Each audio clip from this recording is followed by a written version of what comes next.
The concept of Rob Pattinson came up because you've got a certain age range. You're looking at actors who are about 25 years old. But first of all, they have to want to work with you. You have to be able to afford them. They have to be available given the schedule you've got.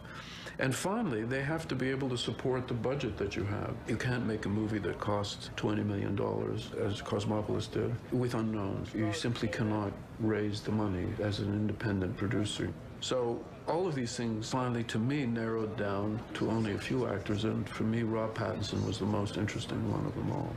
And I watched a lot of the movies that he had done, including some that are not that well known, one called Little Ashes, in which he plays a young Salvador Dali, which is a pretty interesting role for a young actor, especially a British one.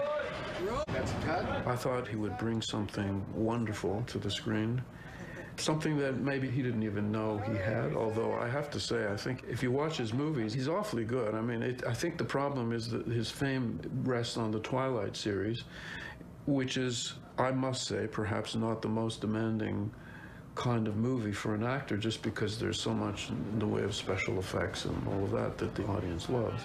Nonetheless, those actors do have to have a particular charisma on screen for those movies to work. And I didn't dismiss them when I watched them as not indicating something about Rob. The dangers of success for a young actor could be that you're just looking for fans. You know, you love your fan base, you love the fact that you've got fans following you all over the world and following your Twitter feed or whatever, because it is kind of soothing. It's a way of feeling that you've made it as an actor. Ready, Walter? Peter's just adding a little flag, I see. Rob was not deluded about that. If you just play it safe, you might have a nice, comfy career, but if you're serious about being an actor, then you've got to work with interesting directors and other interesting actors. You've got to get to the edges of what you can do. And certainly, this is a very edgy Rob Pattinson we see in this movie. And you worked with big actors before, but the conversation around this guy is pretty unique to today. There's not a lot of cats like him right now who get this kind of buzz. Yeah, it's correct, because he's famous, but he's cheap. And he's cheap as in he won't pick up a tab, or cheap as he's inexpensive to buy? Cheap as he's inexpensive and he was available. Well, okay, so in fact, you know, he's come off a huge series. He's done 5 Twilight movies. And he's looking to do something interesting, because actually he's a very intelligent, interesting actor who's done some interesting stuff before Twilight. And he was looking to do that again. And so in that sense, yes, cheap, because you know it's not a big budget Hollywood movie. You don't expect the same kind of money. So when you have to direct a guy like that who's really, like, he's his own brand now, and you need to get him to be something else, what was that experience like for you? I don't worry about the brand, honestly. Because he's an actor, you know, he's a real actor. David, what was it in Robert that you saw, that you said to yourself, yeah, he can really pull this off? Cheap and available. You know, the 2 main things that you look for in an actor. Cheap, are you kidding? Really? In my well, yeah, actually, because seriously, when you're doing a movie like Cosmopolis, all the actors know that it's not a huge Hollywood movie, and you don't actually get paid what you get, and I don't either. It's only 40 mil. The bargain. It's not vampire money, but it's pretty good, yeah. So but I mean, that's part of the game. You know, you're doing it for other, money is nice, but you're doing it for other reasons as well. And that it's interesting. It's more interesting usually than a movie that costs $200 million. The higher your budget, the more conservative you have to be, and the more banal and boring, frankly. So this was not that. This was low budget and really interesting and challenging, and based on a fantastic novel by a wonderful American writer, Don DeLillo. What impressed you about him when you started working with him? Yeah. What was it that just, you're like, wow, I made a good choice? Well, you know, I'm not surprised. I mean, you do your homework. As a director, you have your routine, you have your techniques for trying to suss out whether an actor is right for a role, and whether you'd like to work together or not, and how that's going to work. And so, weirdly enough, I've said this before, you know, you can go on YouTube and you look at interviews that the actor does, which is something that we didn't have available to us in the past, but we do now. And you get a feel for, how seriously does this actor take himself, artistically, but also in terms of ego, Is he funny? Does he have a sense of humor? You know, all of those things that normally you'd have to spend a lot of time getting to the actor, physically meeting with the actor and spending time with them, which sometimes doesn't work out very well, you know. So this is, you know, it is weirdly disconnected, but it works, I must say. You are talking about potentially working again together. Yeah. Can you kind of update us on where you? I said that if Rob came up with the money, I would do a movie with him. No, I mean, you know, I've done 3 movies with Viggo Mortensen. I really love him, and we connected in a very deep way. And frankly, I feel a similar connection with Rob. And I think I'm not finished working with him. You know, I don't think it's enough to just do this one movie. And then, of course, my dream is to have Viggo and Rob in the same movie, because I think they'd be fantastic together. And so I'm kind of just thinking about that. I don't have a movie in mind particularly, but I cannot allow myself to believe that we will never work again together. So I don't think in those terms. Okay. I've been watching Pattinson for a long time. I happened to see an early piece of footage on the first Twilight, and I recognized immediately. I just got it. I saw it. I knew. And I interviewed him then, and he was such a nice man. Young, really young. And it's been interesting to watch him grow, and I'm curious to know what you saw in him when you had the opportunity to cast anybody you wanted. Why did you pick him? Because his auditions were so good. I mean, it was, I met him before I even knew I was going to make the Rover. He was just one of the kind of 500,000 kind of, you know, Hollywood meetings you do after you've made a film that's gotten some attention. And I had learned, you know, I'd already learned at that stage to not prejudge actors, you know, just based on their previous work, that actually there can be something exhilarating about meeting an actor and realizing that there's a way to use them that they haven't been used before. And I didn't really know anything about Rob. Met him, really liked him, thought he was really smart and really and delightfully awkward and also I was half expecting. Sincere. He's sincere, and he's really kind of, you know, he's beautiful, but he's not. But he's unusual. He's really looking. unusually. His eyes are sort of strange. Yeah, and he's got his nose and everything. I just like kind of looking at him, going, "Oh wow, you are actually a really interesting looking human being." And then when it came time to test for the Rover, I just knew, I had this feeling like he was going to be my favorite. And but it was all just about whether or not he had the chops, whether or not he had the skill set. Yes, he is. Robert Pattinson, Guy, your co-star, your, I suppose, half-willing accomplice in this chase after your car, almost physically unrecognisable, and a revelation in terms of the substance of his acting. Many people would know him simply as the Twilight star. What was it like working with him and seeing this new depth of acting? It was really exhilarating, I have to say. I remember saying to you, I think after the second day of filming and watching Rob do his stuff, I was like, wow, he's really good, isn't he? You know, it was really exciting because he does a lot of physical stuff in the film that's very difficult to do well, I reckon, and I think he pulls it off beautifully. And he's just utterly heartbreaking.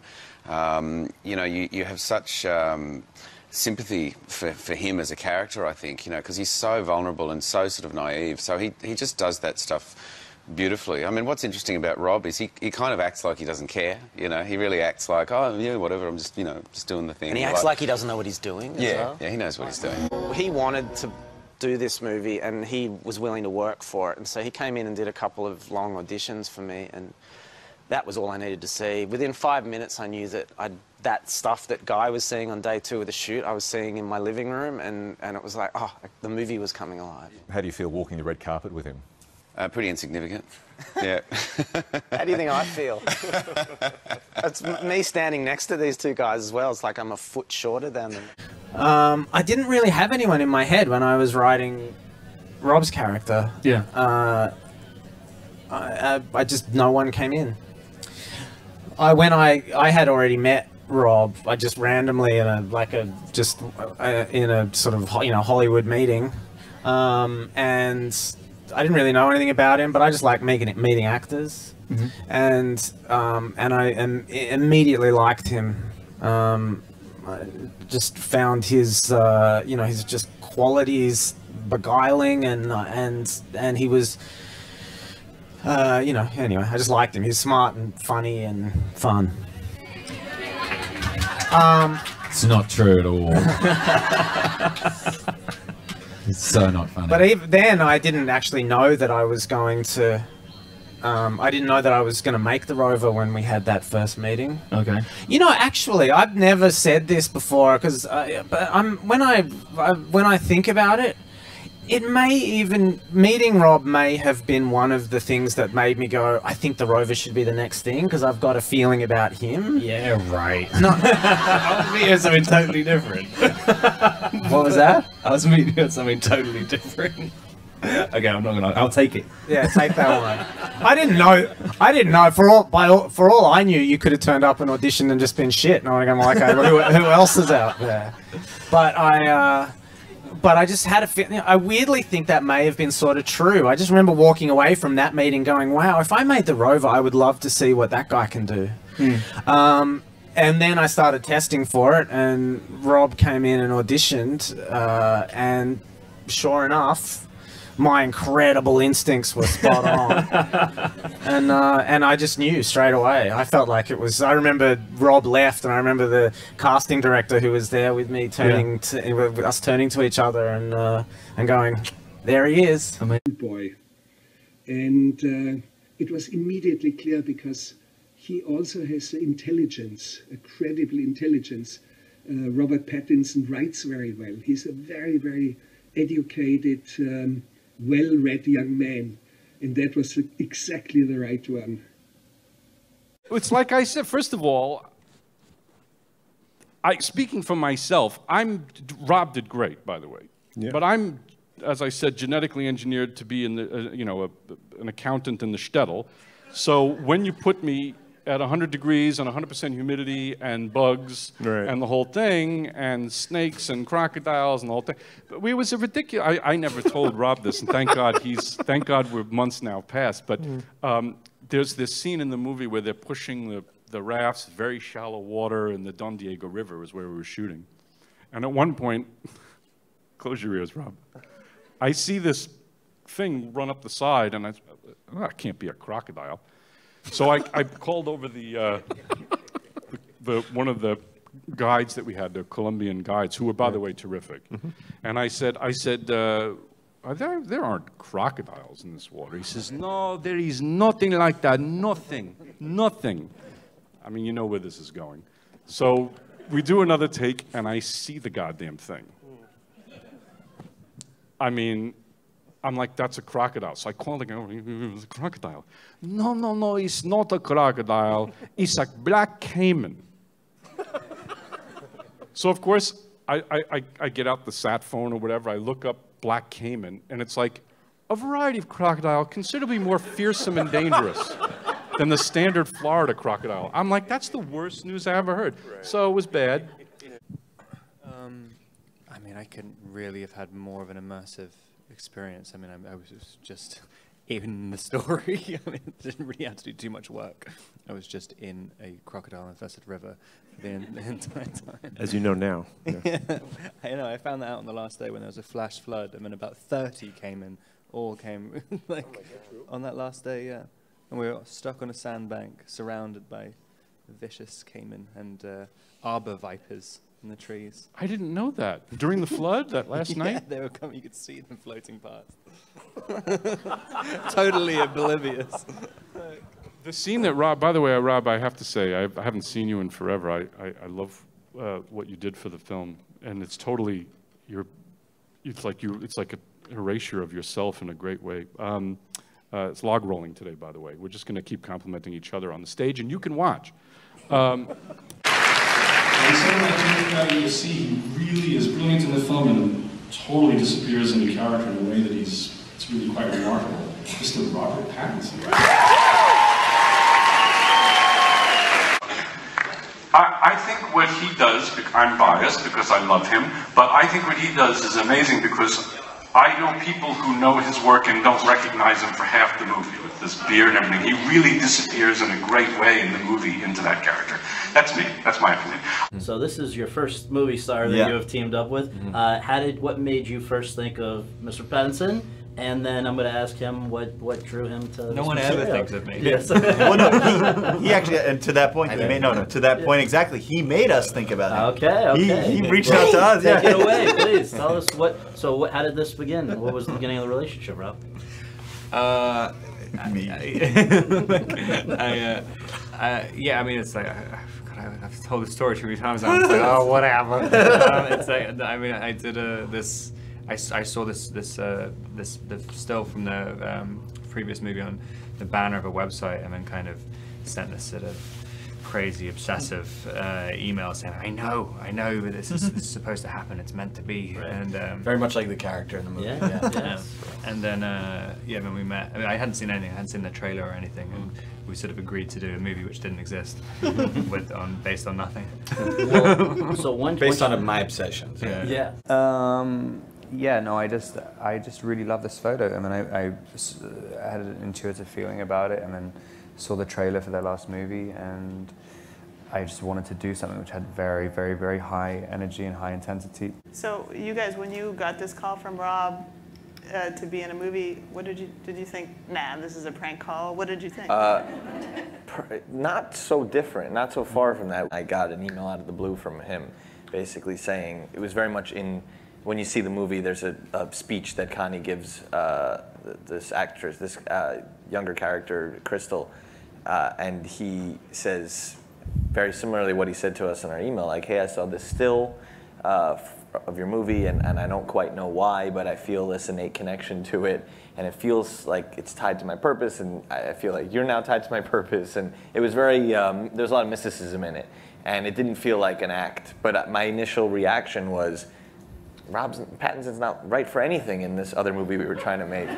So I almost didn't respond. Yeah, we talked, like, should we respond? And then Steve was like, yes, you respond. Yeah. And so, I mean, we just like, when we're on set, we like to kind of work with what's coming at us. And, we met with him, and there was an immediate kind of, an understanding that, there's a public perception of who someone is, and that's usually very far, most of the time, from who they are as real people. And the vibe we got immediately was there was a mania there, a genuine desire to discover things, and also this kind of wounded war veteran quality to him that he would never want. He was trying to not be seen and scuttle around, and that was interesting, and we had this desire. We wanted to make a piece of pulp. We wanted to do a genre movie. And his star power was, definitely allowed us to think like that, because we could, you could get a budget to do something like that. Yeah, I guess Rob kind of said he wanted to disappear into a world, and I think that what he responded to from that still, even like I could never even make that jump, from a still to making the commitment that you wanted to make, which is incredible. But just to kind of disappear into a world, he's like, I want to be in a world like that. And that was what he told us when he sat down, and we believed him, and we're gonna just said, don't test us. We'll really take this to the next level, and we'll go as far as you say, plus 10, Yeah. So how did you become part of this merry band? We were just talking about it. Actually, I saw this still. I show you the still. I got the still right. Just checking to see which one it was.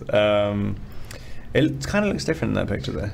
Well, because it's like color. It's like a little slightly color corrected. Yeah. I saw that, and I just really for the camera. You have to zoom in. He's directing.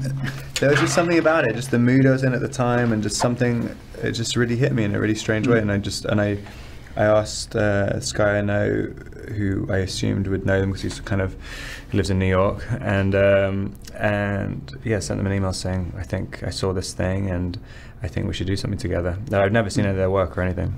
It was very much like the character in the movie. It was like he wrote this kind of effusive and elusive email at the same time. He was like, I saw this image on the internet, and for some reason I feel like there's some innate connection and purpose between the two of us, and I feel like we're gonna have to do something together. But he hadn't seen the movie yet. This is all based on one. The trailer hadn't even come out. Yeah, so it's like one image that he's. And then he saw the movie. He put the move on chance. And when he reached out, you know, I see him as a leading man, and I wasn't interested in him as like a supporting piece to kind of like get financing. It was just like, I see his face as a star's face, and you know, and carries himself like but he carries himself like a wounded war victim, you know, constantly like, no one look at me, like I need to get from A to B and no one sees me, you know, like, and I that was interesting. We wanted to bring that to the character, but when he reached out, there was no good time, there was no project, and yeah, so then you know, the alchemy, the chemistry kind of began there, and then we wrote something specifically for him. So do you see yourself as a leading man, Rob? God, nobody's ever asked me that. I don't know. No, I mean, I struggle to see myself even as an actor. I mean, it's kind of, I mean, but the one thing, as I'm getting older, I'm starting to like my insecurities more, which is kind of this is unusual way approach of life. But instead of trying to confront them, I'm just like, oh, I like the fact that every single time I do a movie, I know that the anxiety will build and build and build until like, on day one, I'm like, I don't even know how to speak or read or walk or do anything, and like, regardless of the character, and then you know, it feels like this terrifying mountain to climb every time. It feels it's very satisfying at the end. Well, I generally get like really wound up to the point of paralysis. Like, that's generally my method. Like, a lot of self-hatred. But I don't know. I mean, with this, one of the most amazing things about this experience is like, because I never really understand it when a director doesn't want their actor to really obsess and give like if I want to commit something, I don't do that many jobs, and I want to commit properly. And I always think it's kind of, you will get more, the more you let the actor commit to it, and the more you answer questions and go deeper and deeper and deeper, you will. It's just going to be better for everybody, and like, and it's kind of, and with them, they were just kind of, just the level of patience that they would have, and enthusiasm for just anything, any question or anything, and like, you know, and also, you know, when you've had an idea about a character, you want to go to the director and be like, I just had this thought, I mean, you can kind of go through it, and the majority of people who are directing movies like can't seem to really find the time to do that, and to me that is what filmmaking is, and so what storytelling is. It says, well, so you're a filmmaker, but you don't have time to actually make a film. And just to that point, what I think was to me such a huge success for us is that when the door bursts open and you see who like opens the door, it's not Rob, it's Connie. You know, you're like, oh, this is Connie coming in, and you don't even know who Connie is, but it's like, this is his brother. This is this guy who comes in, and it's so fully like a part of the world. I heard this amazing story out of Cannes that some big actor who I was told never to name was watching the movie with whoever he saw the movie with in the Grand Palais, whatever, and after 12 minutes of the movie, leaned over and he goes, I thought Rob Pattinson was in this movie. And they said, dude, that is Rob Pattinson. And I think that's like, you know, not that like our whole goal was to just like delete Rob from the movie, no, but Connie and Rob became one thing. Yeah, you know, that you were saying like this is kind of this full collapsing of this top-down model. You know, but I do think that some of the best stuff that you did, I mean, the moment when everything was firing in all cylinders, and I think that the movie really just took you became like way more oiled was the first conversation between you and Ray.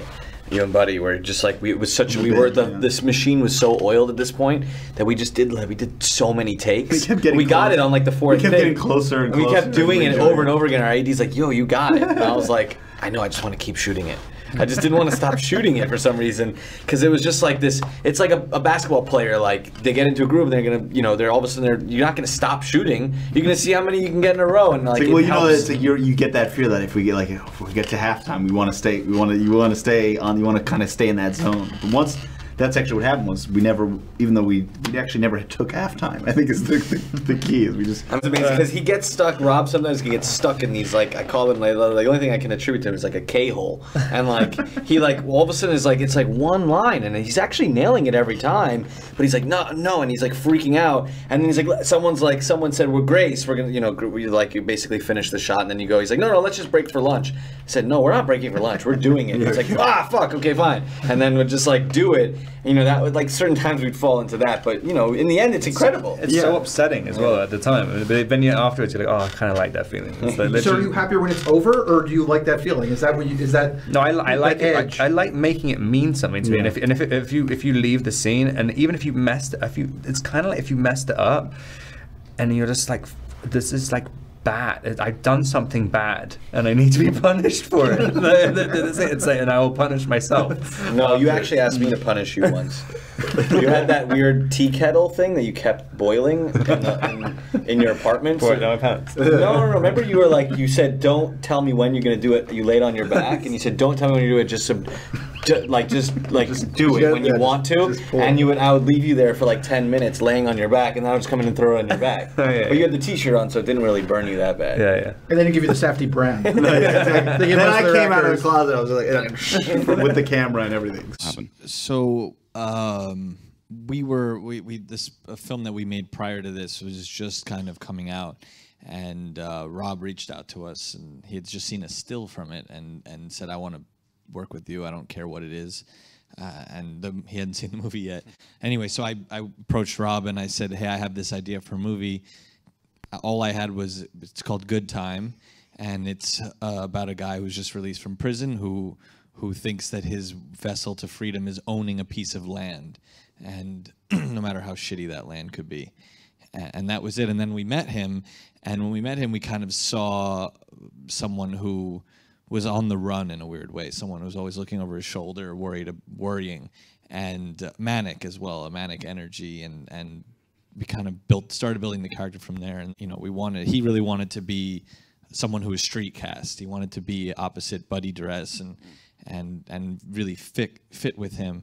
So we built the character up from birth all the way to the movie begins. It was really an elaborate character biography. Well, what's really wild is sometimes we would be doing a scene and Rob would improvise a line from a draft 10 drafts prior.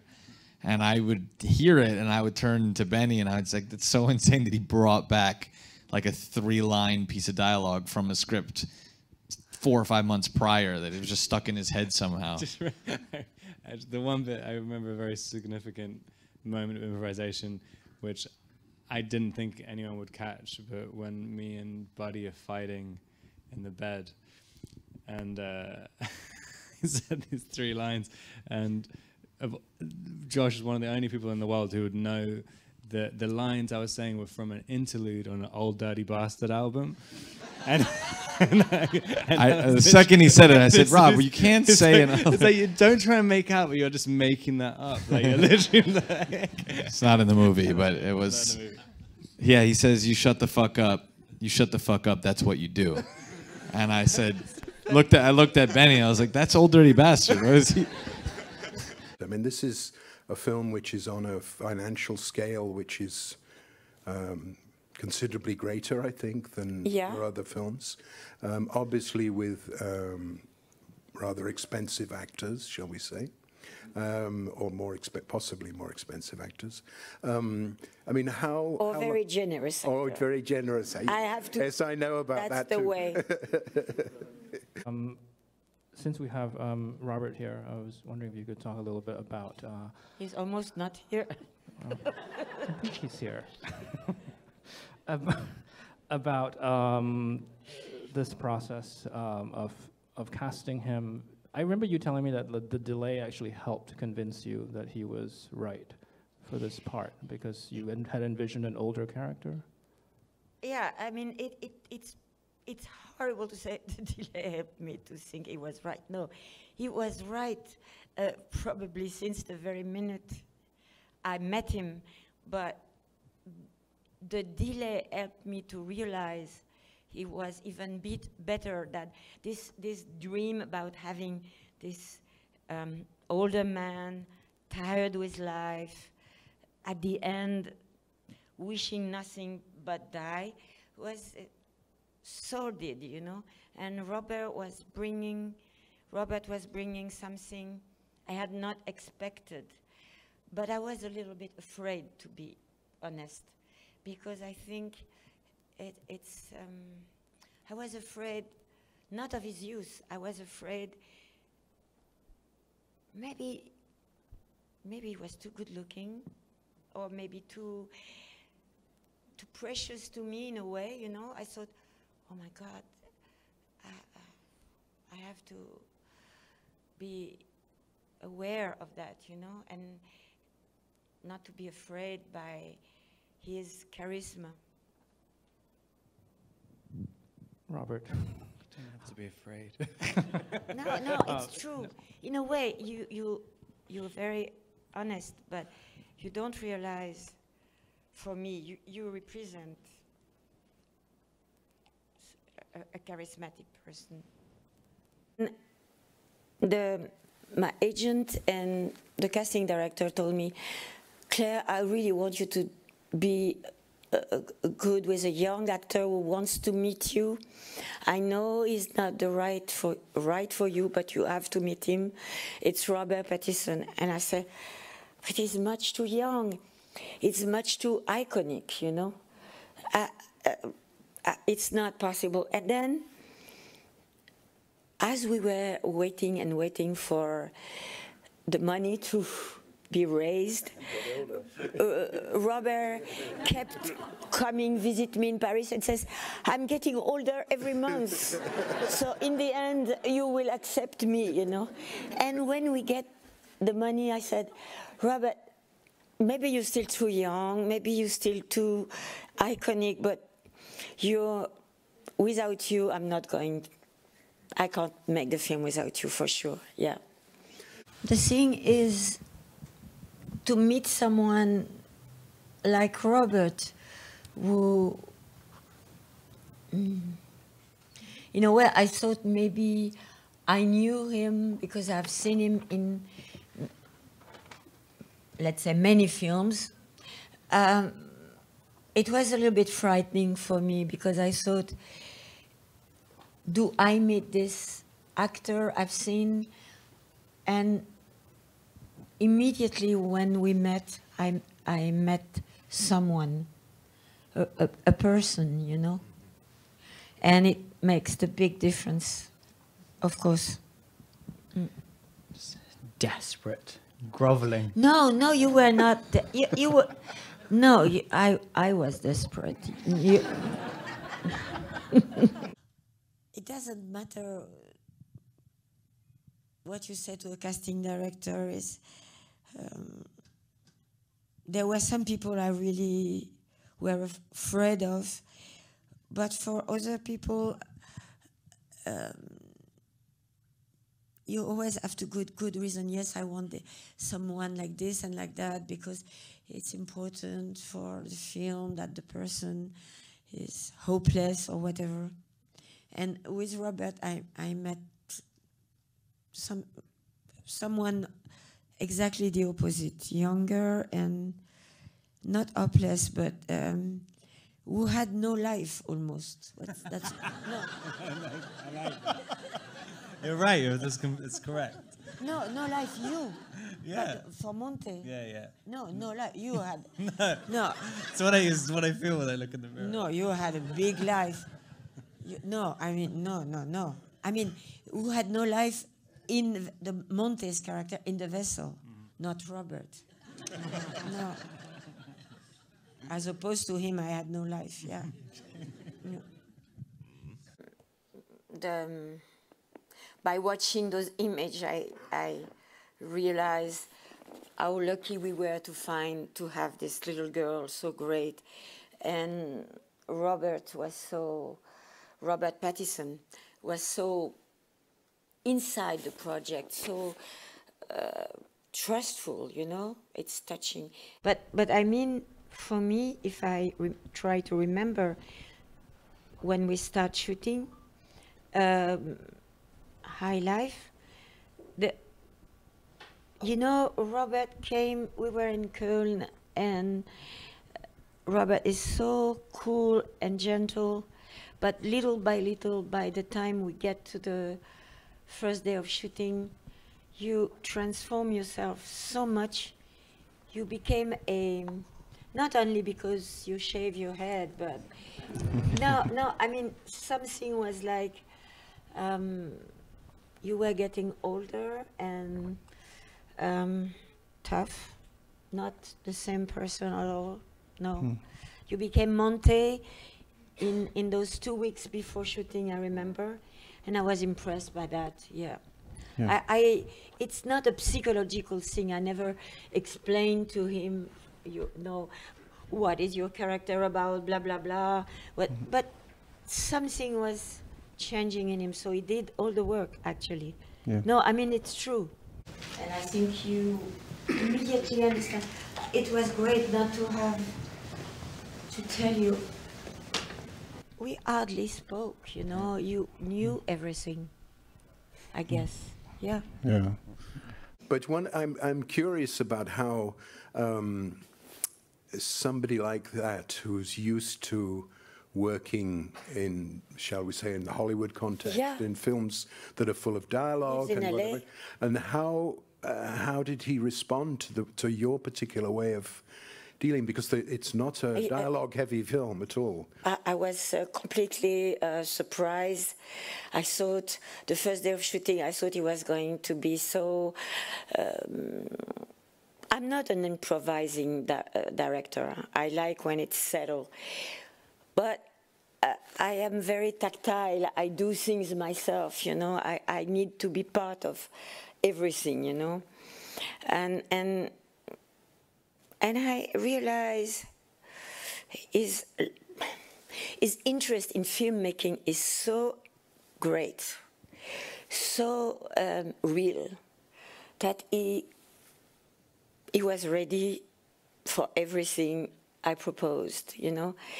Nothing, he was the most easy actor I work with, you know, and he became almost like it was like a brotherhood, something. When I think of him, I know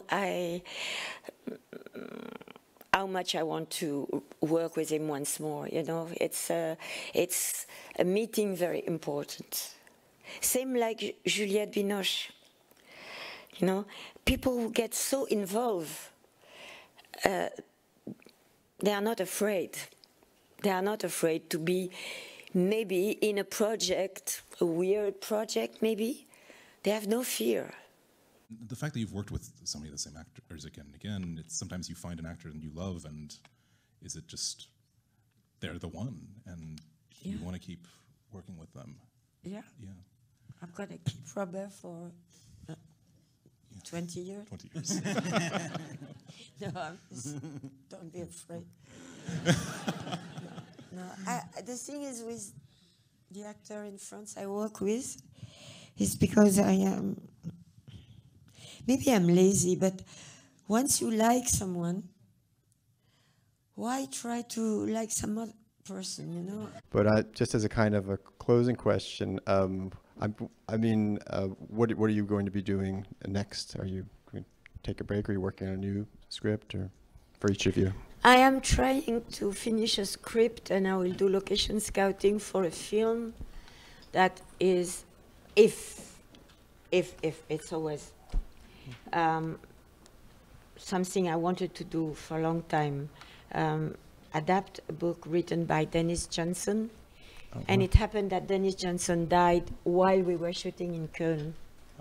Wow. Yeah, and I told Robert about it, yeah. Wow. And I hope Robert will be in it. Well, so there we go. Let's make it happen. Ephraim Winslow is an enigmatic character who both keeps to himself and makes a show of keeping to himself. However, it's certainly my intention to see the world more through Ephraim's eyes. You always care about the characters that Rob plays. So having Rob play Ephraim, we're immediately drawn into him, even if we sense that something is kind of off. Like the very first thing he does is like light a cigarette and throw the match on the ground and then seeing if he can break into a desk. So clearly this is kind of a fishy character, but because it's Rob, we're with him. Why was Robert the person to play Ephraim?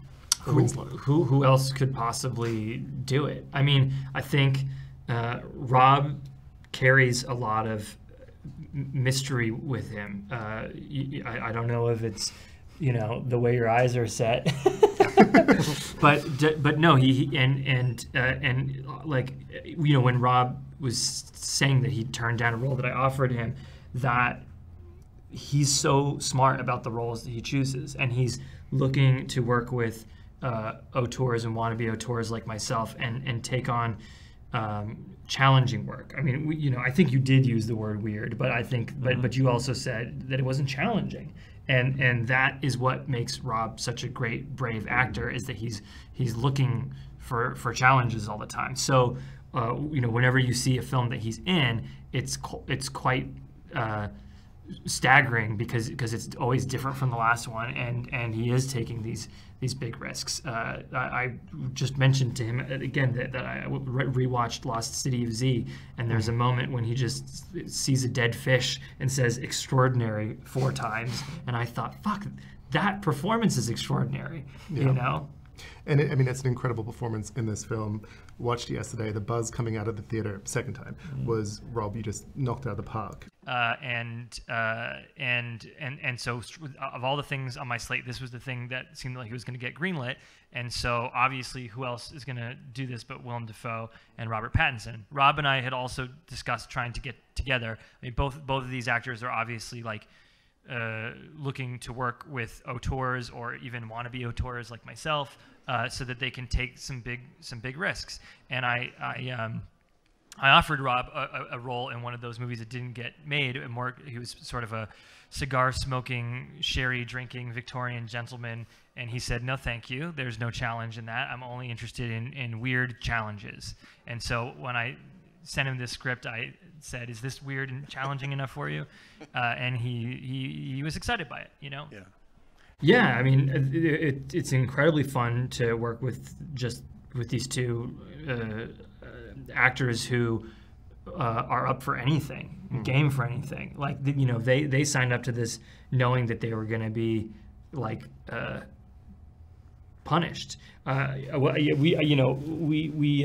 There's been talk about Rob wanting to punch me in the face. Didn't really.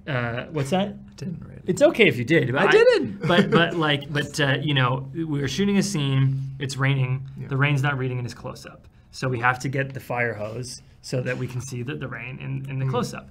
But because, as you know, when you get puts the fire hose on his face, and you know, and that's making it harder for Rob to do the action. So we have to do take after take after take. But you know, and if you did want to punch me, that's understandable. And we did use the final take, just, you know, so that you know. But Rob, if we needed 3 more, he would have done it, and he would have done it harder than he did it the last 3, because that's the kind of actor he is. Where's my highlight stuff? Willem, where Willem would be. Rob, no one works harder than Rob. He's insanely professional on set and is up for anything. He walked into the Atlantic Ocean in March like 25 times or something terrible like that. Shake a little bit, Rob. Say, "I am." I am! Shake some more and say, "I am." I am! I ain't! He was always up for the challenge, and he's a very good physical performer and very smart. Obviously, he's made to do a lot of difficult physical tasks, but he's a big, strong guy, and sometimes those tasks actually would be quite easy for him to do. So he would, for example, like turn around a million times to make himself dizzy, and so that when I said action, it would be difficult for him to perform whatever task. And and you're definitely like, you know, trying to outdo his jig with your lumberjack dance. By the way, you can't see Rob's feet, but the dance he's doing is incredibly complicated. Robert Flatley would be very envious. I think that's the only time I've actually successfully managed to do a spin. No, in my life. I was literally like, wow. Yeah, whenever Willem Dafoe shouts "dance" at you, it is a different. Like, normally, if someone said, "Hey, do you want to have a dance?" it just wouldn't happen. Dance! Dance, Winslow! Dance!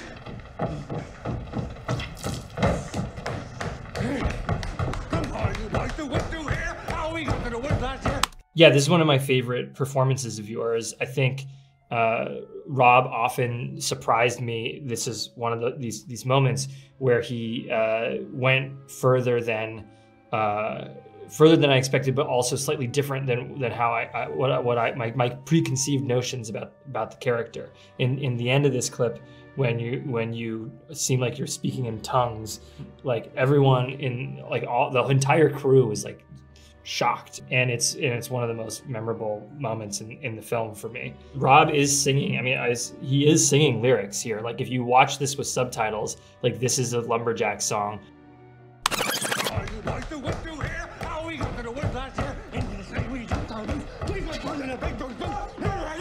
It's kind of hard because I knew it was. It said it was in the script. It was like, he's speeding up and speeding up and speeding up. I think that's like 3 verses of the song. Yeah. And the recording that you had is like a trillion times slower than you're doing it. That's fun. Like this scene shows you are so extreme. But this is right before this is a montage of masturbating with lots of horror imagery and severed heads and things. And my brother and Jaron Blaschke, the brother who wrote this with me, and Jaron Blaschke, the DP, we were like, okay, so this dancing scene needs to be scarier than like a severed head. And I think you nailed it. Nice. You know, when I said, hey, Defoe, here's a script. It's you and Pattinson. Do you want to do it? And he said, "Who?" No. He was like, You know, like he had a similar reaction to me. He was like, he's mysterious. Even in the Twilight days, I thought he was interesting and mysterious and like because you always had the good face. Yeah. No, but it's not just obviously you're beautiful, but there was something really special. I didn't say beautiful. I said a good face. I want to talk about Robert and his portrayal in this movie. He's like, he really goes for it. You know, yeah. What was it like working with him? And as a follow-up, we know that he's going to be Batman. Do you think you'd want to work with him in that scenario as well? Well, it was a real honor to work with Robert. I mean, I grew up with him as like the, young male actor. Yeah. In big movies like Twilight, but also in really great, smaller movies like The Rover that he did with David, and especially the last couple of years he's done like extraordinary work. So, a big honor, and we'll see. Yeah, maybe there'll be something else that I can get to work with him on. Maybe we can. It's a job for us somewhere. No. Yeah, but no, it was fun. I cast Rob really early. He agreed to do it really early when Joel and I were writing, because I just knew he would have fun with that character. Yeah. I just wanted him to go nuts. Yeah, and he did. He did. Robert Pattinson. He had long hair. He didn't get the bowl cut. The French are very he did the bowl cut. Yeah. He did the bowl cut for me in The Rover. Yes, he did too. He was ready to move on. And he teaches the world an important lesson, which is if you have a long fringe, it's important to just part it with your pinky finger. Yeah. To have a ring on the pinky. Yeah. That improvised. It was amazing to watch. The first rehearsal, I was like, oh, great. Yeah, I mean, pretty much, in ways that I fully 100% endorse and love, that character is a Robert Pattinson creation. It's like a lot of it was kept under wraps until, he didn't. For various reasons, he was very involved in all of aspects of costume and hair and makeup, and I kind of needed his character to be kind of absurd. I wanted, his whole purpose in the movie is to be a jerk, right, and to just torment Timmy. And so I kind of needed him to be a larger-than-life jerk.